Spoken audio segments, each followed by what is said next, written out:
And we're going to get the crystal ball out now and have a look into the future. And we do that thanks to a chap who is just, I think this is an amazing job. He is a futurologist, social commentator as well, Mal Fletcher. Very good morning to you, Mal. Good morning, Phil.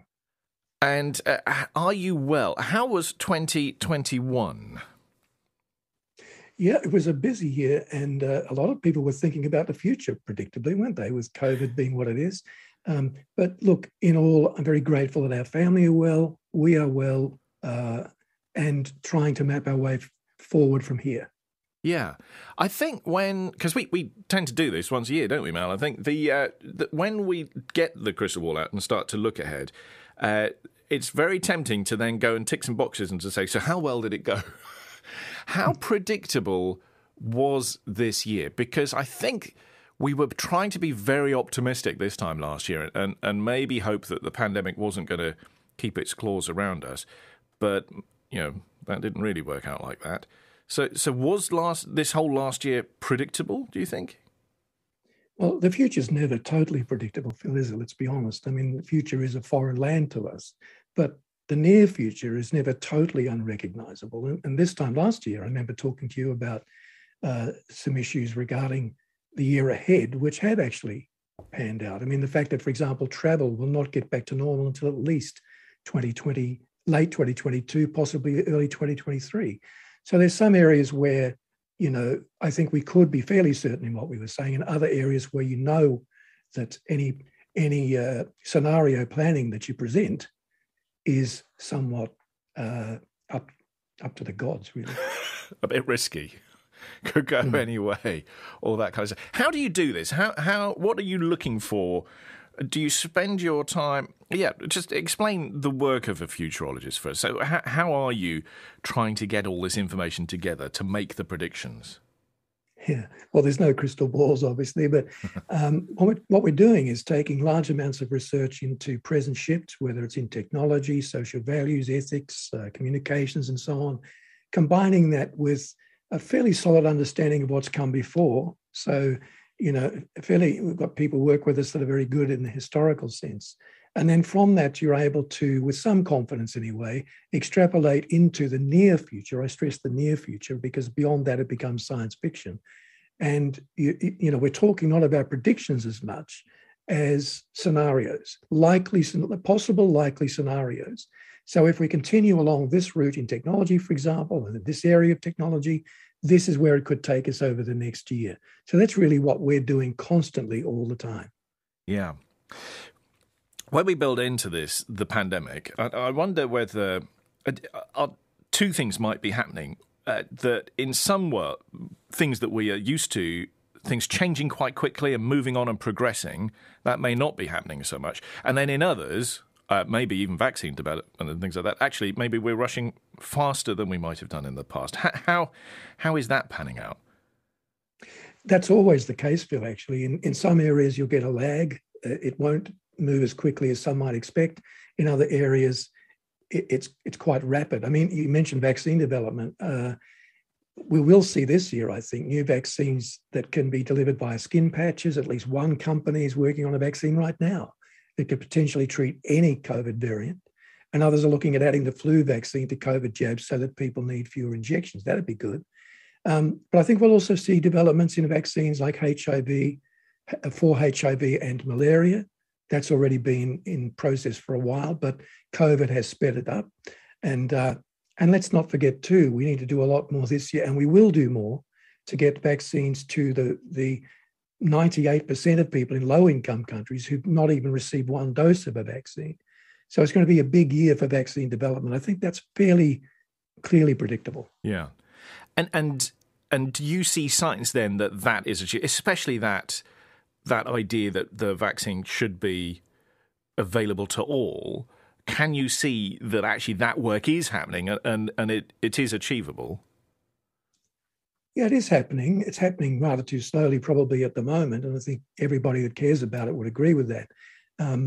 Many of the big pharma companies would agree with that too. But I think that governments are an important part of that, and I still think we need to hold big pharma companies to account. Even though they're doing such good work, and they are, and I have friends working in that industry, we need to hold them to account for their ethics going forward, because as some have pointed out, I agree that sometimes in COVID-19, in the pandemic, we've responded to science as if it were infallible until fairly recently. But good science always challenges its own assumptions. And so we need to remember that science and scientific companies are made up of human beings who, like the rest of us in the right circumstances, get stressed, may be driven by ambition at times. We should celebrate the benefits of science this year, but we should really keep an eye on the ethics we apply to medical texts, and that includes the way they're sent to the developed world. Yeah. It does feel like science is under vast pressure, isn't it, from a fairly... Well, there's a sceptical bunch out there that may are finding it difficult to hear the messages that maybe science is delivering. Yeah, that's true. I mean, and that was something that was predictable at the end of last year, that there would be a growing cohort of people who either believe in conspiracy theories or at least are very wary of science. It's always, I think, fairly logical that if you put your faith in a group of human beings, whether it's politicians or scientists or someone else, eventually there's got to be something about that group collectively that you're calling into question. I do think this year, though, and science will help with this, there'll be big advances on mental health services. That's good news. But the pandemic has led to a huge increase, as you know, in people suffering with anxiety, depression, stress. I think it's nearly 800 million people, Phil, worldwide, who now live with a mental health condition. So we'll see a huge increase this year in the number of mental health apps on their phones, for example. Some of them already, studies have shown, are doing great work in decreasing depression. So we'll see apps that are tailor-made for children and young people when it comes to mental health, teaching cognitive behavioural therapy skills, for example. And I think this year, and we can watch for this, we might expect governments to come under pressure when it comes to elderly care homes to purchase things like what's called a care bot, which is essentially a smart machine that, quote, reads human emotion and responds in kind.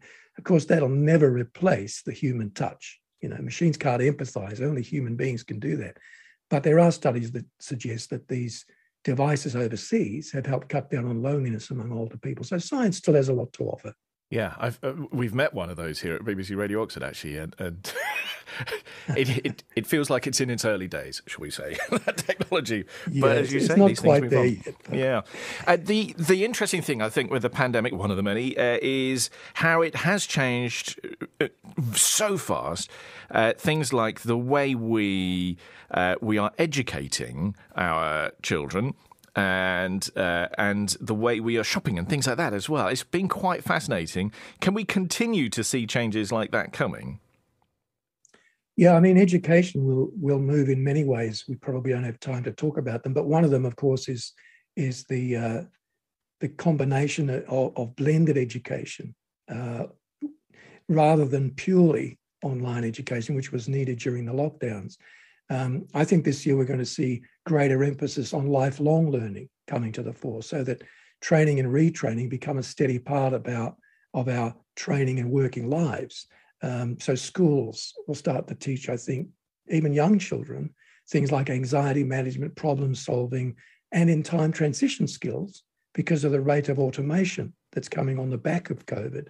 So because so many people will be looking not just for another job many times in their lives, but a different livelihood several times in their lives.